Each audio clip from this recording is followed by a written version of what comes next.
Hi,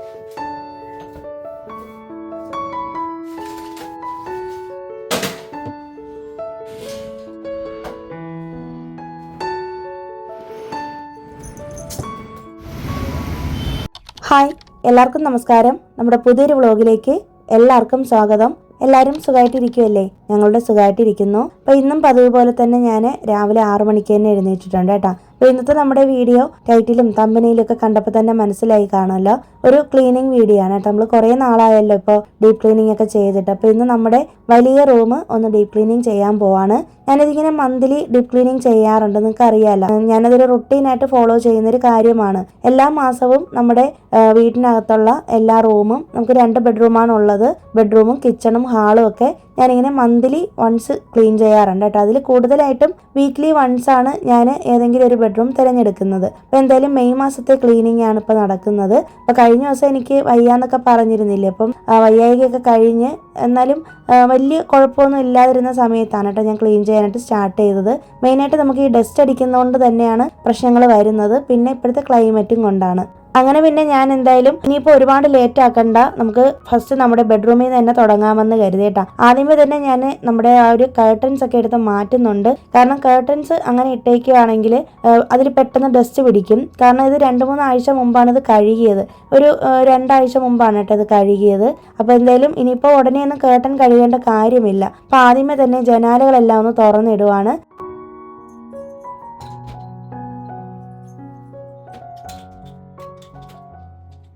പിന്നെ അത് കഴിഞ്ഞിട്ട് നമ്മുടെ പണി ആയുധങ്ങളൊക്കെ എടുത്തുകൊണ്ട് വന്നിട്ടുണ്ട്. അപ്പോൾ അതേ ഈ ഒരു ഡസ്റ്റർ എനിക്ക് ഭയങ്കര ഇഷ്ടമാണ് കേട്ടോ. ഞാനിത് മീഷോ നിന്ന് മേടിച്ചിട്ടുള്ളതാണ്. ഞാൻ പ്രൊഡക്റ്റ് ടാഗ് ചെയ്ത് കൊടുക്കാം കേട്ടോ. അപ്പോൾ ഈ ഒരു ഡസ്റ്റർ ഉണ്ടെങ്കിൽ നമുക്ക് നല്ല സൂപ്പറായിട്ട് തന്നെ ഡസ്റ്റ് ചെയ്തെടുക്കാൻ പറ്റും. പതിവിലും വ്യത്യസ്തമായിട്ട് എനിക്ക് തോന്നുന്നു എൻ്റെ ലൈഫിൽ തന്നെ ആദ്യമായിട്ടാണ് മാസ്ക് വെച്ച് ക്ലീൻ ചെയ്യുന്നത്. കാരണം ഞാൻ എപ്പോഴും അല്ലാതെയാണ് ക്ലീൻ ചെയ്യാറുള്ളത് കേട്ടോ. എനിക്ക് ഈ മാസ്ക് വെക്കുമ്പോൾ ഭയങ്കര ബുദ്ധിമുട്ടും ഒരു സഫോക്കേഷനൊക്കെ തോന്നാറുണ്ട്. അതുകൊണ്ട് തന്നെ ഞാനങ്ങനെ മാസ്ക് ഒന്നും വെക്കാറില്ല. പക്ഷെ ഇപ്പോൾ എനിക്ക് കോൾഡ് ഉള്ള കാരണം കൊണ്ട് റിസ്ക് എടുക്കണ്ടെന്ന് വിചാരിച്ചിട്ട് മെഡിക്കൽ മാസ്ക് ആണ് വെച്ചേക്കുന്നത്. നല്ല ചൂടുള്ള സമയമാണ് ഇപ്പോൾ ഇവിടെ ചെന്നൈയിൽ, അതുകൊണ്ട് തന്നെ നല്ലപോലെ വിയർക്കുന്നുണ്ട് കേട്ടോ. മാസ്ക് വെച്ചിട്ട് ഇങ്ങനെ ക്ലീൻ ചെയ്തപ്പോഴേക്കും എനിക്ക് നല്ല ബുദ്ധിമുട്ടുണ്ടായി. ഇടയ്ക്കിടയ്ക്ക് ഞാൻ പോയിട്ട് മാസ്ക് ഒന്ന് അഴിച്ചു മാറ്റും, അത് കഴിഞ്ഞിട്ട് വീണ്ടും വെക്കും. അങ്ങനെയൊക്കെയാണ് കേട്ടോ ഞാൻ ക്ലീനിങ് കംപ്ലീറ്റ് ചെയ്തത്.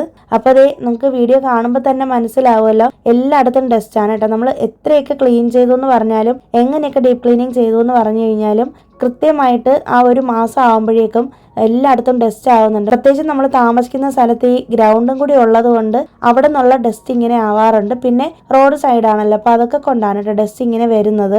പിന്നെ എൻ്റെ മോൾക്കാണെങ്കിലും ഇങ്ങനെ ഡസ്റ്റ് അലർജിയൊക്കെ ഉള്ള കാരണം കൊണ്ട് അവൾ വീട്ടിലുള്ളപ്പോൾ ക്ലീനിങ് ചെയ്യാൻ പറ്റത്തില്ല. അപ്പോൾ അവൾ സ്കൂളിൽ പോയ സമയം നോക്കിയിട്ടാണ് ഞാനിപ്പോൾ ക്ലീനിങ് ചെയ്യുന്നത് കേട്ടോ. പിന്നെ ഇത് ഈ ഫാൻ ക്ലീൻ ചെയ്യുന്ന ഈ ഒരു ഡസ്റ്ററില്ലേ, ഇതും ഞാൻ ഫ്ലിപ്കാർട്ടിൽ നിന്നാണ് മേടിച്ചിട്ടുള്ളത്. ഇതിൻ്റെയും ഞാൻ ടാഗ് ചെയ്ത് കൊടുത്തേക്കാമേ പ്രോഡക്റ്റ്. അപ്പോൾ ഇതും നല്ല യൂസ്ഫുൾ ആണ് കേട്ടോ. അപ്പോൾ നമുക്ക് ഈ ലീഫിനകത്തോട്ടേക്ക് ഇതിട്ടിട്ട് നല്ലപോലെ ഒന്ന് ഡസ്റ്റ് ചെയ്ത് എടുത്താൽ മതി. അപ്പോൾ ഡസ്റ്റ് ചെയ്യാൻ മാത്രമല്ല, ഫാനിൻ്റെ ഡസ്റ്റ് പോകാൻ മാത്രമല്ല, നമുക്ക് ചുവരുകളും എല്ലായിടും ഒന്ന് ക്ലീൻ ചെയ്തെടുക്കാൻ പറ്റുമേ. അങ്ങനെ ഞാൻ എൻ്റെ എല്ലായിടത്തും ഒന്ന് ഡസ്റ്റ് ചെയ്തെടുക്കുന്നുണ്ട് കേട്ടോ.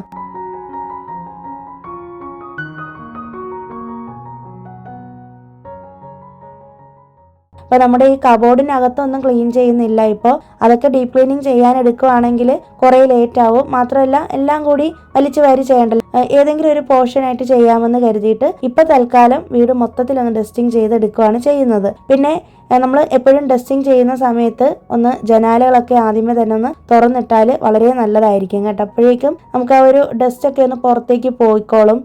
എല്ലാം വീടിനുള്ളിൽ തന്നെ അങ്ങനെ തങ്ങി നിൽക്കത്തില്ല. പിന്നെ നമ്മുടെ ഈ വീട് ശരിക്കും പറഞ്ഞാൽ ഈ റൂം ഒരുപാട് പഴക്കമുള്ളതാണ്, 10-20 വർഷത്തോളം പഴക്കമുള്ളതാണ് കേട്ടോ. നമ്മൾ വീട് വെച്ച സമയത്തെ ഉണ്ടാക്കിയ റൂമാണ്. അപ്പം അതുകൊണ്ട് തന്നെ നല്ലപോലെ ഡസ്റ്റ് ഇങ്ങനെ പറ്റിയിരിക്കാറുണ്ട്. അതുകൊണ്ട് കൃത്യമായിട്ട് ക്ലീൻ ചെയ്തില്ലെങ്കിൽ നല്ല പണി കിട്ടും. പിന്നെ ഇപ്പോൾ വെക്കേഷൻ ആയതുകൊണ്ട് തന്നെ എല്ലാ അമ്മമാർക്കും എല്ലാവർക്കും മടിയായിരിക്കും അല്ലേ ക്ലീനിങ് ഒക്കെ ചെയ്യാനായിട്ട്. പക്ഷേ വെക്കേഷൻ ആണെങ്കിലും ഞാനിങ്ങനെ കൃത്യമായിട്ട് ഓർത്ത് വെച്ച് ഇങ്ങനെ ക്ലീൻ ചെയ്യാറുണ്ട് കേട്ടോ. അപ്പോൾ നമ്മുടെ വീട് എപ്പോഴും ക്ലീൻ ആയിട്ട് ഇരിക്കണമെങ്കിൽ അല്ലെങ്കിൽ നീറ്റായിട്ട് ഇരിക്കണം എന്നുണ്ടെങ്കിൽ നമ്മൾ ഇതിന് വേണ്ടിയിട്ടൊരു ടു ഡു ലിസ്റ്റ് തയ്യാറാക്കി വെക്കുക തന്നെ വേണം. ഞാൻ എപ്പോഴും അങ്ങനെയാണ്, തലേ ദിവസമേ പ്ലാൻ ചെയ്യും. അപ്പോൾ ഇന്ന് എനിക്ക് എന്തെങ്കിലും കുക്കിംഗ് ഇല്ല, അപ്പോൾ അതുകൊണ്ട് തന്നെ ഇന്നത്തെ ദിവസം ഫുള്ളായിട്ട് ക്ലീനിങ്ങിന് വേണ്ടിയിട്ട് എടുക്കാമെന്ന് കരുതിയേ. അങ്ങനെയാണ് ഞാൻ മൊത്തത്തിലൊന്ന് ക്ലീൻ ചെയ്യാമെന്ന് കരുതിയത്. ഞാനിങ്ങനെ ക്ലീൻ ചെയ്യുന്ന ദിവസങ്ങളിലൊക്കെ ഒരാഴ്ച മുന്നേയൊക്കെ ഞാൻ പ്ലാൻ ചെയ്ത് വെക്കാറുണ്ട് കേട്ടോ. ചിലപ്പോൾ നമുക്ക് എന്തെങ്കിലും വയ്യായികയോ അസ്വസ്ഥതകളൊക്കെ ആവുകയാണെങ്കിൽ അതങ്ങോട്ട് പോസ്റ്റ്പോണ്ട് ആയിട്ട് പോവും. ഇല്ലാന്നുണ്ടെങ്കിൽ നമുക്ക് കൃത്യമായിട്ട് തന്നെ പ്ലാൻ ചെയ്ത് ക്ലീൻ ചെയ്യാൻ പറ്റും കേട്ടോ. പിന്നെ ഇപ്പോൾ വെക്കേഷൻ ആയതുകൊണ്ട് തന്നെ നമുക്ക് വേണമെങ്കിൽ മക്കളുടെയും ഭർത്താവിൻ്റെയും ഒക്കെ സഹായം ചോദിക്കാം. ചിലർ ഹെൽപ്പ് ചെയ്യുമായിരിക്കും, ചിലർ ഹെൽപ്പ് ചെയ്യത്തില്ലായിരിക്കും. പക്ഷേ എനിക്ക് ഇവിടെ ഒറ്റയ്ക്ക് ക്ലീൻ ചെയ്യുന്നതാണ് കേട്ടോ ഇഷ്ടം. കാരണം ക്ലീൻ ചെയ്യുന്നത് ഒരു തെറാപ്പി പോലെയാണെന്ന് പറയും. ജാപ്പനീസ് ടെക്നിക്കുകളിലൊക്കെ ഒത്തിരി ക്ലീനിങ് വീഡിയോസിലൊക്കെ പ്രത്യേകം പറയുന്ന ഒരു കാര്യമാണ് നമ്മുടെ വീട് വൃത്തിയാവുന്നതിനോടൊപ്പം തന്നെ നമ്മുടെ മനസ്സും വൃത്തിയാവുമെന്ന്. വളരെ ശരിയാണെന്ന് എനിക്ക് എപ്പോഴും തോന്നിയിട്ടുണ്ട് കേട്ടോ. കാരണം നമ്മൾ വീടിന്റെ ഓരോ മുക്കും മൂലയും ക്ലീനാക്കി എടുക്കുമ്പോൾ നമ്മുടെ മനസ്സിലുള്ള ആ ഒരു വിഷമവും സങ്കടം എല്ലാം പോവാണ് ചെയ്യുന്നത്. അതൊരു സൈക്കോളജിക്കലി പ്രൂവ് ചെയ്തിട്ടുള്ളൊരു കാര്യം കൂടിയാണ്. അപ്പോൾ അതുകൊണ്ട് തന്നെ ക്ലീനിങ് നമ്മൾ എപ്പോഴും ആസ്വദിച്ച് ചെയ്യുന്നതായിരിക്കും നല്ലത്. നല്ലപോലെ നമുക്ക് എൻജോയ് ചെയ്ത് ചെയ്യാൻ പറ്റും കേട്ടോ. നിങ്ങൾക്ക് വേണമെങ്കിൽ ഒരു പോഡ്കാസ്റ്റ് ഒക്കെ കേട്ടുകൊണ്ടോ അല്ലെങ്കിൽ പാട്ടൊക്കെ വെച്ചിട്ടോ അല്ലെങ്കിൽ ഒരു സിനിമയൊക്കെ ഒന്ന് TV-യിൽ ഓടിച്ചിട്ടോ അങ്ങനെയൊക്കെ ക്ലീൻ ചെയ്യാം കേട്ടോ. ഞാൻ അങ്ങനെയൊക്കെ ചെയ്യാറുണ്ട്. പക്ഷെ ഞാൻ ഇടയ്ക്കൊക്കെ അങ്ങനെയൊക്കെ ചെയ്യാറുണ്ട്. പക്ഷെ എന്നാലും മോസ്റ്റ്ലി ഞാനിങ്ങനെ മൈൻഡ്ഫുൾ ആയിട്ട് തന്നെ ക്ലീൻ ചെയ്യുന്ന ഒരാളാണ്. കാരണം ഈ ഒരു സമയത്ത് എനിക്ക് ഒരുപാട് ചിന്തകൾ ഇങ്ങനെ വരും. ചിലപ്പോൾ എനിക്ക് വീഡിയോ ചെയ്യാനുള്ള കോണ്ടന്റുകൾ എനിക്കിങ്ങനെ ഓർമ്മ വരും. ചിലപ്പോൾ എന്തെങ്കിലുമൊക്കെ കാര്യങ്ങൾ ഞാനിങ്ങനെ ചിന്തിച്ചുകൊണ്ടാണ് ഈ ജോലികളൊക്കെ ചെയ്യുന്നത്. അപ്പം നമ്മുടെ പല പ്രശ്നങ്ങൾക്കുള്ള സൊല്യൂഷൻസ് പോലും ഈ ഒരു ക്ലീനിങ് ചെയ്യുന്ന സമയത്ത് എനിക്ക് കിട്ടാറുണ്ട്. കാരണം ഞാനിങ്ങനെ കാട് കയറി ചിന്തിച്ച് ഓരോ കാര്യങ്ങളും ആലോചിച്ച് ഇങ്ങനെ ചെയ്യാറുണ്ട് കേട്ടോ. അപ്പം നമ്മൾ അത്രയും നമ്മളിലേക്കും കൂടി ഫോക്കസ്ഡ് ആവുകയാണ്. അപ്പോൾ നമുക്ക് കൂടുതൽ നമ്മളെ തന്നെ സെൽഫ് മോട്ടിവേറ്റ് ചെയ്യാനും നമ്മളെ തന്നെ കെയർ ചെയ്യാനും ശരിക്കും പറഞ്ഞാൽ ഞാൻ ക്ലീനിങ് ഒരു സെൽഫ് കെയറിന്റെ ഭാഗമായിട്ടാണ് കാണുന്നത് കേട്ടോ. എന്നെ സംബന്ധിച്ചിടത്തോളം ക്ലീനിങ് എന്ന് പറയുന്നത് മൈൻഡ്ഫുൾ ആയിട്ട് ചെയ്യേണ്ട ഒരു കാര്യം തന്നെയാണെന്നാണ് ഞാൻ വിശ്വസിക്കുന്നത്. അപ്പോൾ ആ സമയത്ത് നമുക്ക് നമ്മളിലേക്ക് തന്നെ കൂടുതൽ അലിഞ്ഞു ചേരാൻ പറ്റും. ഇങ്ങനെയൊക്കെയാണ് കേട്ടോ ഞാൻ ചിന്തിക്കുന്നത്. അപ്പോൾ നിങ്ങൾ ഇങ്ങനെയൊക്കെയാണോ ക്ലീൻ ചെയ്യുന്നത്, അതോ നിങ്ങൾക്ക് ഇഷ്ടമില്ലേ ക്ലീൻ ചെയ്യാനായിട്ട്? നമ്മുടെ വീഡിയോ ഒരുപാട് പേര് കണ്ടിട്ട് പറഞ്ഞിട്ടുണ്ട് ക്ലീനിങ് വീഡിയോസ് കാണാൻ ഒരുപാട് ഇഷ്ടമാണ്, നമ്മുടെ വീഡിയോ കണ്ട് മോട്ടിവേറ്റ് ആയിട്ട് ക്ലീൻ ചെയ്യുന്ന ആളുകളുണ്ട്, വീട് എപ്പോഴും നല്ല നീറ്റായിട്ട് കൊണ്ട് നടക്കുന്നവരുണ്ട്. അങ്ങനെയൊക്കെ എനിക്ക് കമന്റ് വരാറുണ്ട് കേട്ടോ. അതൊക്കെ കേൾക്കുമ്പോൾ തന്നെ എനിക്ക് ഒരുപാട് സന്തോഷമാണ്. പിന്നെ നമുക്ക് എല്ലാ കാര്യത്തിനും ആരെങ്കിലും നമ്മളെ ഇങ്ങനെ ഒന്ന് പുഷ് ചെയ്യണമെന്ന് തോന്നുമല്ലേ? പ്രത്യേകിച്ച് ഈ ക്ലീനിങ്, കിച്ചണിലെ ജോലികൾ, വീട്ടുജോലികളൊക്കെ ചെയ്യാനായിട്ട് ആരെങ്കിലുമൊക്കെ ചെയ്യുന്നത് കാണുമ്പോഴാണ് നമുക്ക് കൂടുതൽ ഇൻട്രസ്റ്റ് വരുന്നത്. എനിക്കും അങ്ങനെയൊക്കെ തന്നെയാണ്. ഞാനും കൂടുതലായിട്ട് ഇങ്ങനെ വ്ളോഗുകളൊക്കെ കാണാറുണ്ട് കേട്ടോ. പ്രത്യേകിച്ച് ഈ ജാപ്പനീസ് വ്ളോഗ്സ്, കൊറിയൻ വ്ളോഗ്സ് ഒക്കെ കാണാറുണ്ട് ക്ലീനിങ് റിലേറ്റഡ് ആയിട്ടുള്ള. അപ്പോൾ എനിക്കത് കാണുമ്പോൾ തന്നെ ഓടിപ്പോയി വീടൊക്കെ ഒന്ന് ക്ലീൻ ചെയ്യാൻ തോന്നും. അപ്പോൾ നമുക്ക് മടി പിടിച്ചിരിക്കുന്ന സമയത്ത് നമ്മളെ തന്നെ ഒന്ന് സെൽഫ് മോട്ടിവേറ്റ് ആക്കാൻ വേണ്ടിയിട്ട് ഈ ക്ലീനിങ് ഒക്കെ ഒത്തിരി അധികം സഹായിക്കും കേട്ടോ. എനിക്കത് പേഴ്സണലി ഫീൽ ചെയ്തിട്ടുള്ളൊരു കാര്യമാണ്. അപ്പോൾ നിങ്ങൾക്ക് അങ്ങനെയൊക്കെ തോന്നിയിട്ടുണ്ടോ? നിങ്ങൾ ഇങ്ങനെയൊക്കെയാണോ ചിന്തിക്കുന്നത്? ഇതൊക്കെ ഒന്ന് കമന്റ് ചെയ്തേക്കണേ, മറക്കരുത്.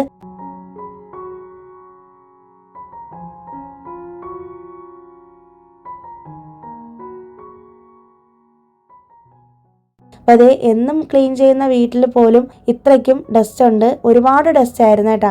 ഈ മാറാലയൊക്കെ ഉണ്ടല്ലോ, ഈ നമ്മുടെ ഈ ഷെൽഫിന്റെ ഇടയിലൊക്കെ ഇങ്ങനെ പറ്റിപ്പിടിച്ചിരിപ്പുണ്ടായിരുന്നു. പിന്നെ ഞാനാണെങ്കിൽ പൊടിയെല്ലാം തട്ടിയെടുത്തതിന് ശേഷം നോക്കിയപ്പോഴേക്കും 1-2 ആമിയുടെ സ്കൂളിലത്തെ ബുക്ക് ഫീസൊക്കെ അടച്ചിട്ടുള്ള ബില്ലൊക്കെ അതിൻ്റെ ഇടയിലായിപ്പോയി. ക്ലീൻ ചെയ്യുമ്പോൾ മെയിനായിട്ട് ശ്രദ്ധിക്കേണ്ട ഒരു കാര്യം എന്ന് പറയുന്നത്, പ്രത്യേകിച്ച് ഡീപ്പ് ക്ലീനിങ് ആണെങ്കിൽ നമ്മൾ ഓരോ മുക്കും മൂലയും പരിശോധിച്ചിട്ട് വേണം സാധനങ്ങൾ എടുത്ത് കളയാൻ വേണ്ടിയിട്ട് കേട്ടോ. പ്രത്യേകിച്ച് ഈ വേസ്റ്റ് ഒക്കെ വരുമ്പോൾ ഈ ചെറിയ ബില്ലുകളോ ചെറിയ പേപ്പർ കഷ്ണങ്ങളോ അതൊക്കെ നമ്മുടെ ശ്രദ്ധയിൽ നിന്ന് മാറി പോവുകയാണെങ്കിൽ ചിലപ്പോൾ പണി കിട്ടും. എനിക്ക് അങ്ങനെ പണ്ടൊരിക്കൽ ഒരു പണി കിട്ടിയിട്ടുണ്ട് കേട്ടോ. കാരണം നമ്മളിങ്ങനെ ഓർക്കത്തില്ലല്ലോ, നമ്മൾ പെട്ടെന്നുള്ള ഒരു സ്പീഡിന് എടുത്തങ്ങ് കളയും. പിന്നീടായിരിക്കും അറിയുന്നത് അത് എന്തെങ്കിലും അത്യാവശ്യപ്പെട്ട ബില്ലായിരിക്കും എന്ന്, അല്ലെങ്കിൽ എന്തെങ്കിലും സർട്ടിഫിക്കറ്റുകളോ എന്തെങ്കിലും മരുന്നിന്റെ ചീട്ടോ അങ്ങനെയൊക്കെ. അപ്പോൾ അതുകൊണ്ട് തന്നെ ക്ലീനിങ് ചെയ്യുമ്പോൾ അതൊക്കെ ഒന്ന് ശ്രദ്ധിച്ചാൽ നല്ലതായിരിക്കും കേട്ടോ. എല്ലാത്തിനും നമുക്കൊരു ഉത്സാഹം വേണം, നമ്മളെ കൊണ്ട് ഇതൊക്കെ ചെയ്യാൻ പറ്റും. അപ്പോൾ ഒറ്റയ്ക്ക് നമ്മൾക്ക് വീട് മാനേജ് ചെയ്യാന്ന് പറയുന്നത് ഒരു ചെറിയ ടാസ്ക് ഒന്നും അല്ല, വലിയൊരു കാര്യം തന്നെയാണ് കേട്ടോ. അപ്പം നമ്മളെയൊക്കെ സംബന്ധിച്ചിടത്തോളം, എന്നെയൊക്കെ സംബന്ധിച്ചിടത്തോളം ഞാൻ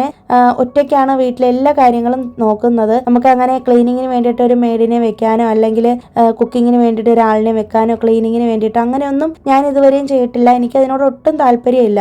കാരണം നമുക്കുള്ള സമയം നമ്മൾ അഡ്ജസ്റ്റ് ചെയ്ത് ഒന്ന് സ്പ്ലിറ്റ് ചെയ്ത് നമ്മളൊന്ന് പ്ലാൻ ചെയ്തെടുത്താൽ തന്നെ നമ്മുടെ വീടൊക്കെ ഒന്ന് ക്ലീൻ ചെയ്യാൻ പറ്റും കേട്ടോ. പിന്നെ എന്നെപ്പോലെ വീട്ടിലിരിക്കുന്ന ഹോം മേക്കേഴ്സിനാണെങ്കിൽ കുഴപ്പമില്ല അതൊന്നും. പക്ഷേ തീരെ കുഞ്ഞു മക്കളുള്ളവർക്കോ അല്ലെങ്കിൽ ജോലിക്ക് പോകുന്നവർക്കൊക്കെ ആണെങ്കിൽ ഒരു പക്ഷേ മെയ്ഡിന്റെ സഹായം വേണ്ടി വരും. എന്നാലും നമ്മുടെ സാമ്പത്തിക സ്ഥിതി അനുസരിച്ച് മാത്രമാണ് നമുക്ക് അതൊക്കെ ചെയ്യാനും പറ്റുള്ളൂ അല്ലേ. അപ്പൊ അതുകൊണ്ട് തന്നെ കുറച്ച് വയ്യായികയൊക്കെ ഉണ്ടെങ്കിൽ ആ സമയത്തൊക്കെ റെസ്റ്റ് എടുത്തിട്ട് പതിയെ കുറേശ്ശെ ആയിട്ട് ഞാൻ ഇങ്ങനെയൊക്കെയാണ് ക്ലീൻ ചെയ്ത് പോകുന്നത്. അപ്പൊ മാക്സിമം വീട് നീറ്റായിട്ട് വെച്ചേക്കാനായിട്ട് തന്നെയാണ് എപ്പോഴും ഞാൻ ശ്രമിക്കുന്നത്. പിന്നെ പ്രത്യേകിച്ച് നമ്മൾ വീട്ടമ്മമാർക്ക് ആരെങ്കിലും ഗസ്റ്റ് ഒക്കെ വരുന്ന സമയത്ത് അല്ലെങ്കിൽ പെട്ടെന്നായിരിക്കും നമുക്ക് ആരെങ്കിലും വിളിച്ച് പറയുന്നത് വീട്ടിലേക്ക് വരാൻ പോവാണെന്നൊക്കെ അല്ലേ. അപ്പൊ ആ സമയത്തൊക്കെ വലിയ ബുദ്ധിമുട്ടായിരിക്കും അല്ലേ. നമ്മളിങ്ങനെ പെട്ടെന്ന് ഓടിപ്പോയി ക്ലീൻ ചെയ്യേണ്ടി വരും. ചിലപ്പോൾ ആ സമയത്ത് നമുക്ക് അസ്വസ്ഥതകളായിരിക്കാം, ചിലപ്പോൾ വയ്യായിക ആയിരിക്കാം, കുട്ടികൾ സമ്മതിക്കില്ലായിരിക്കാം, ചിലപ്പോൾ നമ്മൾ യാത്രയിലായിരിക്കാം. ആ സമയത്ത് നമ്മളൊരു ഓട്ടം ഓടും അല്ലേ. അപ്പൊ അതുകൊണ്ട് അതൊക്കെ ഒഴിവാക്കാൻ വേണ്ടിയിട്ട്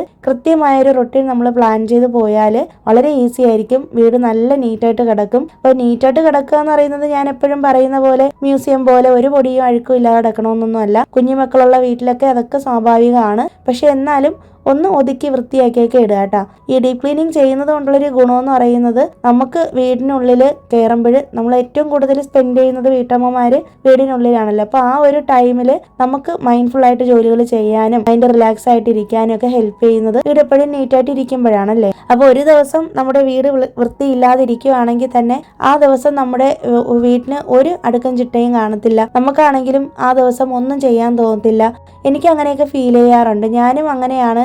ചില സമയത്തൊക്കെ ഒട്ടും തീരെ വയ്യാതിരിക്കുന്ന സമയത്ത് പോലും എനിക്കിങ്ങനെ വീട് വൃത്തിയില്ലാതിരിക്കുമ്പോൾ എന്നെ കൊണ്ട് പറ്റത്തേ ഇല്ല കേട്ടോ മറ്റു ജോലികൾ ചെയ്യാനായിട്ട്. അപ്പോൾ അതുകൊണ്ട് തന്നെ ഞാൻ എപ്പോഴും ഫസ്റ്റ് പ്രയോറിറ്റി കൊടുക്കുന്നത് വീട് വൃത്തിയാക്കുന്നതിലാണ്.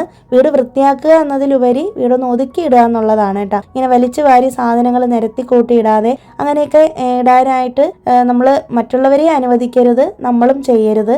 അപ്പോൾ കുറേ ദിവസം മുന്നേ എനിക്ക് വന്നിട്ടുള്ളൊരു കമൻ്റാണ്, കുഞ്ഞു മക്കളെ എങ്ങനെയെങ്കിലും പറഞ്ഞ് മനസ്സിലാക്കാം, വലിയ ആളുകളെയാണ് പറഞ്ഞ് മനസ്സിലാക്കാൻ പറ്റാത്തതെന്ന് കേട്ടോ. അത് ശരിയാണ് കേട്ടോ. ഒരുപാട് വീടുകളിൽ അങ്ങനെ പരാതി പറയുന്നത് ഞാൻ കേട്ടിട്ടുണ്ട്. ഇപ്പോൾ ഞങ്ങളൊരു ന്യൂക്ലിയർ ഫാമിലി ആയതുകൊണ്ടാവണം ഒരു പക്ഷേ എനിക്ക് അങ്ങനെ ഒരു പ്രോബ്ലം ഫേസ് ചെയ്യേണ്ടി വന്നിട്ടില്ല. പക്ഷേ പണ്ട് ഞങ്ങൾ ജോയിന്റ് ഫാമിലിയിലായിരുന്നപ്പോൾ ഇത്തരം പ്രശ്നങ്ങളൊക്കെ ഞാനും ഫേസ് ചെയ്തിട്ടുണ്ട്. പക്ഷെ എന്നാലും ഞാൻ മറ്റുള്ളവരെ ഒന്നും നോക്കാതെ എനിക്ക് ചെയ്യേണ്ട കാര്യങ്ങൾ ഞാൻ കൃത്യമായിട്ട് ചെയ്യും. കാരണം എനിക്ക് വൃത്തിയുള്ള വീട്ടിലിരിക്കാനാണ് ഇഷ്ടം, വൃത്തിയുള്ള സ്പേസിൽ ഇരിക്കാനാണ് ഞാൻ കൂടുതലായിട്ട് താല്പര്യപ്പെടുന്നത്. കാരണം ഇല്ലെങ്കിൽ എനിക്ക് ഭയങ്കര ഒരു അസ്വസ്ഥതയാണ് കേട്ടോ. ഇപ്പോൾ ഇത് ഒരു എന്തെങ്കിലും ഒരു OCD പോലൊരു പ്രോബ്ലം ആണോ എന്ന് എനിക്ക് അറിയത്തില്ല. പക്ഷേ എൻ്റെ വീട്ടിൽ അച്ഛനാണെങ്കിലും അമ്മയാണെങ്കിലും ഒക്കെ എപ്പോഴും വീട് നല്ല നീറ്റായിട്ടാണ് കൊണ്ട് നടക്കുന്നത്. അങ്ങനെ സാധനങ്ങൾ വലിച്ചു വാരി ഇടാറില്ല, എല്ലാം എടുത്തെടുത്ത് തന്നെ ഒതുക്കി വെക്കാറുണ്ട്. അപ്പോൾ അതൊക്കെ കണ്ട് ശീലിച്ച് വളർന്നത് കൊണ്ടാവണം ഞാനും ഒരുപക്ഷെ ഇങ്ങനെ ആയത്. അപ്പോൾ എൻ്റെ മോളോട് ഞാൻ എപ്പോഴും പറയാറുണ്ട്, ഏത് സാധനം എടുത്താലും കൃത്യസ്ഥാനത്ത് വെക്കണം, എപ്പോഴും വീട് വൃത്തിയാക്കി ഇട്ടേക്കണം, അവരുടെ സ്പേസ് ക്ലീനാക്കി വെക്കണമെന്നൊക്കെ. അപ്പോൾ 8 വയസ്സുള്ളൊരു കുഞ്ഞിനോട് പറഞ്ഞു കഴിഞ്ഞാൽ എത്രത്തോളം മനസ്സിലാവുമെന്ന് നിങ്ങൾക്ക് ചിന്തിക്കാവുന്നതല്ലേ ഉള്ളൂ. എന്നാലും അവളെ കൊണ്ട് പറ്റുന്ന പോലെ തന്നെ അവളും മാക്സിമം ക്ലീൻ ചെയ്ത് ഇടാറുണ്ട് കേട്ടോ. അപ്പോൾ നമുക്ക് വീട് എപ്പോഴും ക്ലീനായിട്ട് ഇരിക്കണം എന്നുണ്ടെങ്കിൽ നമ്മൾ തന്നെ മൈൻഡ്ഫുള്ളായിട്ട് നമ്മൾ തന്നെ മനസ്സ് വെച്ച് അത് ക്ലീൻ ചെയ്തെടുത്താലേ പറ്റുള്ളൂ. അതിന് വേണ്ടിയിട്ട് നമ്മൾ നല്ലൊരു റൊട്ടീൻ തന്നെ തയ്യാറാക്കി എടുക്കുക കേട്ടോ. അപ്പോൾ ഇന്ന് ഇതാണ് എനിക്ക് പറയാനുള്ളത്. അപ്പം ഇത്രയൊക്കെ സംസാരിക്കുന്നതിനിടയിൽ നമ്മുടെ ബെഡ്റൂം മൊത്തത്തിലൊന്ന് ക്ലീൻ ചെയ്ത് എടുത്തിട്ടുണ്ട് കേട്ടോ. മൊത്തം ഒന്ന് അടിച്ച് വാരി തൂത്ത് തുടച്ച് എടുത്തിട്ടുണ്ട്. ഇത് ചെയ്ത് കഴിഞ്ഞപ്പോൾ തന്നെ എന്തൊരു സമാധാനമാണെന്ന് അറിയാമോ. അപ്പോൾ വീട് ക്ലീൻ ചെയ്ത് കഴിഞ്ഞിട്ട് അതിന്റെ ഭംഗി ആസ്വദിക്കുക എന്നുള്ളതാണ് എൻ്റെ ഏറ്റവും വലിയൊരു ഹോബി. അതുപോലെ തന്നെ ബെഡ്ഷീറ്റുകൾ ചേഞ്ച് ചെയ്യുക എന്നുള്ളത്. ലൈറ്റ് കളർ ബെഡ്ഷീറ്റുകൾ ഇടുമ്പോഴാണ് നമ്മുടെ വീടിന് കൂടുതൽ സൗന്ദര്യവും അതുപോലെ തന്നെ നല്ലൊരു കാമായിട്ടുള്ളൊരു ഫീലിംഗും കിട്ടുന്നതല്ലേ. അപ്പൊ അങ്ങനെ ഇതേ നമ്മുടെ ബെഡ്റൂം അടിപൊളിയായിട്ട് എല്ലാം ക്ലീൻ ചെയ്ത് എടുത്തിട്ടുണ്ട് കേട്ടോ.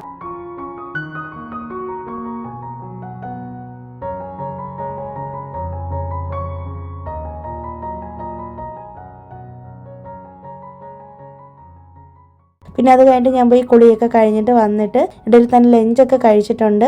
അത് കഴിഞ്ഞിട്ട് വന്നിട്ട് തുണികൾ കഴുകാനിട്ടിട്ടുണ്ടായിരുന്നു. അപ്പം ഞാൻ അതൊക്കെ എടുത്തൊന്ന് വീട്ടിനകത്താണ് ഇട്ടേക്കുന്നത്. അതിൻ്റെ കാരണം എന്ന് വെച്ചിട്ടുണ്ടെങ്കിൽ ടെറസിൻ്റെ മേലെ നമുക്ക് ഇപ്പോൾ തുണികൾ കൊണ്ടുപോയി ഉണക്കാൻ പറ്റുന്നില്ല കേട്ടോ. പെട്ടെന്ന് തന്നെ അത് ഒരുമാതിരി കളറൊക്കെ ഫെയ്ഡ് ആവുന്നുണ്ട്. അപ്പോൾ അതുകൊണ്ട് തന്നെ ഞാൻ വീടിനകത്ത് നമ്മുടെ തുണി സ്റ്റാൻഡ് വെച്ചിട്ട് അതിനകത്താണ് തുണികൾ വിരിക്കുന്നത്. പിന്നെ അത് കഴിഞ്ഞിട്ട് ഞാൻ ഓർത്ത് വൈകുന്നേരം ആയപ്പോഴേക്കും ഞാൻ പറഞ്ഞിരുന്നില്ലേ ഒരിക്കൽ ഒരു വ്ളോഗിൽ ടെൻഡർ കോക്കനട്ടിൻ്റെ പാലട പായസം മേടിച്ചിട്ടുണ്ടെന്ന്. അപ്പോൾ അത് ഞാൻ ഒന്ന് പായസം വെക്കാമെന്ന് പറഞ്ഞിട്ട് അത് കുക്കറിൽ എടുത്ത് വെക്കുകയാണ്. പിന്നെ കുറച്ച് സാധനങ്ങൾ ഇന്ന് ബ്ലിങ്കിറ്റിൽ നിന്ന് ഓർഡർ ചെയ്തിട്ടുണ്ടായിരുന്നേ.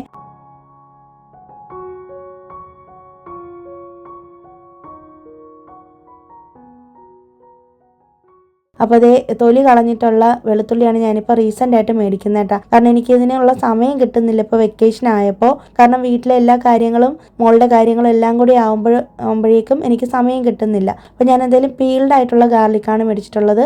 ഇതിൽ തന്നെ തൊലി കളഞ്ഞിട്ടുള്ള ചെറിയ ഉള്ളിയും ഒക്കെ കിട്ടുന്നുണ്ട് കേട്ടോ. ഞാൻ ഉള്ളിയൊന്നും അങ്ങനെ മേടിക്കാറില്ല, ഇങ്ങനെ ചെറിയ വെളുത്തുള്ളി മേടിക്കാറുണ്ട്. പിന്നെ ഇതിടയിൽ തന്നെ രാവിലെ തന്നെ ഹസ്ബൻഡ് പോയിട്ട് വെജിറ്റബിൾസ് ഒക്കെ മേടിച്ചുകൊണ്ട് വന്നിട്ടുണ്ടായിരുന്നു കേട്ടോ. അതൊക്കെ ഞാനെടുത്ത് എല്ലാം അടുക്കിപ്പറക്കി വെച്ചിട്ടുണ്ട്. അത് ആമിയോട് പറഞ്ഞിട്ട് അവളുടെ ഹെൽപ്പോട് കൂടിയാണ് അതൊക്കെ ചെയ്തത് കേട്ടോ. അവൾക്ക് ഇപ്പോൾ വെക്കേഷൻ ആയതുകൊണ്ട് ഫ്രീ ആണല്ലോ, ബോറടിക്കുന്നു എന്ന് പറയാതിരിക്കാൻ വേണ്ടിയിട്ട് ഞാനോർത്തു അവളെ കൊണ്ട് അതൊക്കെ ചെയ്യിക്കാമെന്ന്. പിന്നെ കുറേ മുരിങ്ങ ഇല കിട്ടി, അതെല്ലാം കൂടി ഒന്ന് ക്ലീൻ ചെയ്ത് ബോക്സിനകത്ത് ആക്കി വെച്ചിട്ടുണ്ട്. കറിവേപ്പില, മല്ലിയില, അങ്ങനെയുള്ള എല്ലാ സാധനങ്ങളും നമ്മളിപ്പോൾ അതുപോലെ ചെയ്യുന്ന എല്ലാ കാര്യങ്ങളും കറക്റ്റ് അത് സ്ഥാനത്ത് വെച്ചിട്ടുണ്ട് കേട്ടോ. പിന്നെ അത് കഴിഞ്ഞിട്ട് ഫ്രിഡ്ജൊക്കെ ഒന്ന് ക്ലീൻ ചെയ്ത് എടുത്തിരുന്നു. അതൊന്നും ഞാൻ വീഡിയോ എടുത്തിട്ടില്ല കേട്ടോ. അത് ഞാൻ ലോങ് വീഡിയോ ആവണ്ടെന്ന് വിചാരിച്ചിട്ടാണ് അതൊന്നും ഷെയർ ചെയ്യാത്തത്.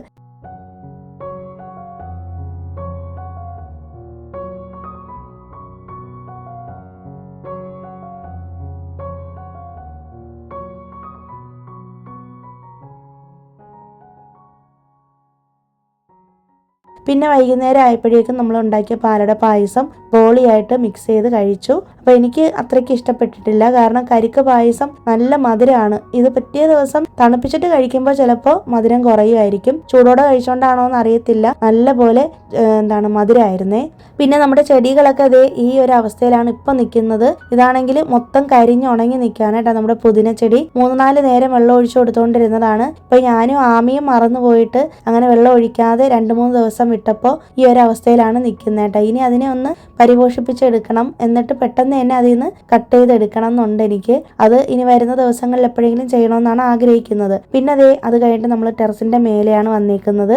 അതുപോലെ തന്നെ നമ്മുടെ കാക്കയ്ക്കൊക്കെ വെള്ളം കൊടുക്കാൻ വേണ്ടിയിട്ട് പാത്രത്തിൽ വെള്ളം ഫില്ല് ചെയ്ത് കൊടുത്തിട്ടുണ്ട് കേട്ടോ. രാവിലെ ഒന്ന് ഫില്ല് ചെയ്ത് കൊടുത്തു, പിന്നെ വൈകുന്നേരവും ആ വെള്ളം കളഞ്ഞിട്ട് പുതിയത് കൊടുത്തിട്ടുണ്ട്. ഹസ്ബൻഡ് ആമിയും കൂടെ ഇവിടെ വന്നിട്ട് എപ്പോഴും ഫുട്ബോൾ കളിക്കാറുണ്ട്. അപ്പം ഇന്ന് എനിക്ക് ആമി ഫുട്ബോൾ കളിക്കാനായിട്ട് പഠിപ്പിച്ചു തന്നെ കേട്ടോ. അപ്പം ഞാൻ അങ്ങനെ ഫുട്ബോൾ കളിക്കാൻ നിൽക്കാറില്ല. ഞാൻ കൂടുതലും ഇവിടെ വന്നിരിക്കുമ്പോൾ എപ്പോഴും എഡിറ്റിംഗ് ആണ് ചെയ്യുന്നത്. കാരണം എനിക്ക് ഇവിടെ വന്നിരുന്ന് എഡിറ്റിംഗ് ചെയ്യാനായിട്ട് ഭയങ്കര ഇഷ്ടമാണ്. പിന്നെ താഴെ റൂമിൽ പോയിട്ടാണ് വോയിസ് ഓവർ കൊടുക്കുന്നത്. അപ്പം ഇപ്പം നല്ല ചൂടായതുകൊണ്ട് തന്നെ ടെറസിന്റെ മേലെ വൈകുന്നേരങ്ങളിൽ വന്നിരുന്നാൽ നല്ല കാറ്റും നല്ല രസമാണ് കേട്ടോ. അപ്പോൾ അങ്ങനെ ഞങ്ങൾ മേലെ കയറി വന്നതാണ്. അപ്പോൾ ഈ ഫുട്ബോൾ കളിക്കുന്നത് എനിക്ക് അത്ര ഇൻട്രസ്റ്റ് ഒന്നും ഇല്ലെങ്കിലും ഇന്ന് എന്തായാലും ഞാനൊന്ന് ട്രൈ ചെയ്യാമെന്ന് കരുതിയിട്ട് അങ്ങനെ ഞാനും കൂടി ആമിയോടൊപ്പം ഒന്ന് ഫുട്ബോൾ കളിക്കാമെന്ന് വിചാരിച്ചിട്ടുണ്ട്. ഇവിടെ വന്നു കഴിഞ്ഞാൽ ഞാൻ വെറുതെ ഇരിക്കത്തില്ല, നിങ്ങൾക്ക് അറിയാലോ. എന്തെങ്കിലുമൊക്കെ വേർഡ്സ് ഒക്കെ കാണുവാണെങ്കിൽ വീഡിയോസ് ഒക്കെ എടുത്തോണ്ടിരിക്കും. അതും ഒരു സൈഡിൽ നടക്കുന്നുണ്ടായിരുന്നു കേട്ടോ. അങ്ങനെ ഞങ്ങളിതേ ഫുട്ബോളൊക്കെ കളിച്ചോണ്ട് ഇരിക്കുവാണ്.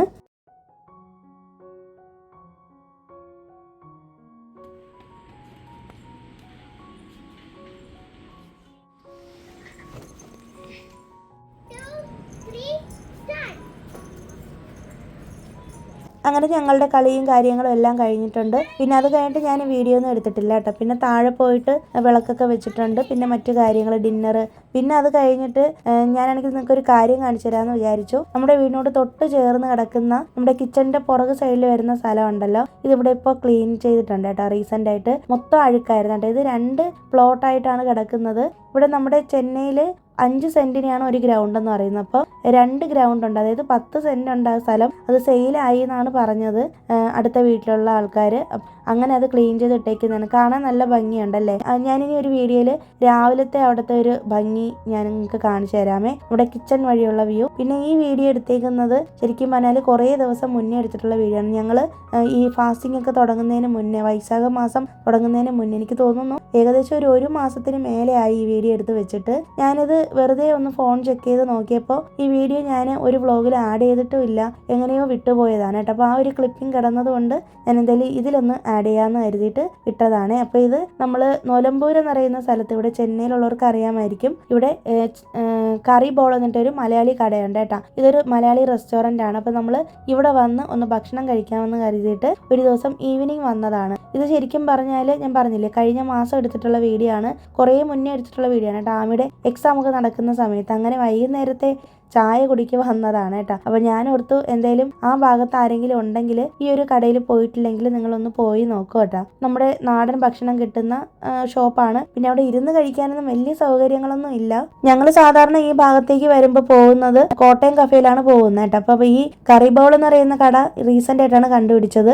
ഈ കറി ബൗൾ എന്ന് പറയുന്ന കട കഴിഞ്ഞിട്ടാണ് നമ്മുടെ കോട്ടയം കഫേ ഇരിക്കുന്നത്. അപ്പോൾ നമ്മൾ യൂഷ്വലി പോകുന്നത് മറ്റിടത്താണെങ്കിലും ഇവിടെ ഒന്ന് ട്രൈ ചെയ്യാമെന്ന് പറഞ്ഞിട്ട് കയറിയതാണ്. കുഴപ്പമില്ലായിരുന്നു കേട്ടോ. എന്നാലും എനിക്ക് കോട്ടയം കഫേയുടെ ഇത് വെച്ച് നോക്കുമ്പോൾ അത്ര ഭയങ്കര സംഭവമൊന്നും ആയിട്ട് തോന്നിയില്ല. എന്നാലും കുഴപ്പമില്ല, അത്യാവശ്യം നല്ല തിരക്കൊക്കെ ഉണ്ട്. നമ്മൾ പോയ ദിവസം അധികം ആളൊന്നും ഇല്ലാത്തൊരു ദിവസമായിരുന്നേ. അപ്പോൾ എന്തായാലും അതും കൂടി നിങ്ങളോടൊന്ന് ഷെയർ ചെയ്യാമെന്ന് കരുതി. ആ ഭാഗത്തുള്ള ആരെങ്കിലും ഉണ്ടെങ്കിൽ, പോയിട്ടില്ലാത്തവരാണെങ്കിൽ ഒന്ന് കയറാനാണ് പറഞ്ഞത്. നമുക്ക് വേണമെങ്കിൽ പാഴ്സലൊക്കെ അവിടെ നിന്ന് മേടിക്കാം. സ്വിഗ്ഗിയിലും ഓർഡർ ചെയ്യാമെന്ന് തോന്നുന്നു കേട്ടോ. നമ്മൾ വൈകുന്നേരത്തെ ചായയൊക്കെ കുടിച്ചിട്ട് അവിടെ നിന്ന് ഇറങ്ങുകയാണ് ചെയ്തത്. അപ്പോൾ ഇത്രയൊക്കെയുള്ള കേട്ടോ ഇന്നത്തെ വീഡിയോ. ഈ ഒരു വീഡിയോ നിങ്ങൾക്ക് ഇഷ്ടമായി, യൂസ്ഫുൾ ആയി എന്ന് വിശ്വസിക്കുന്നു.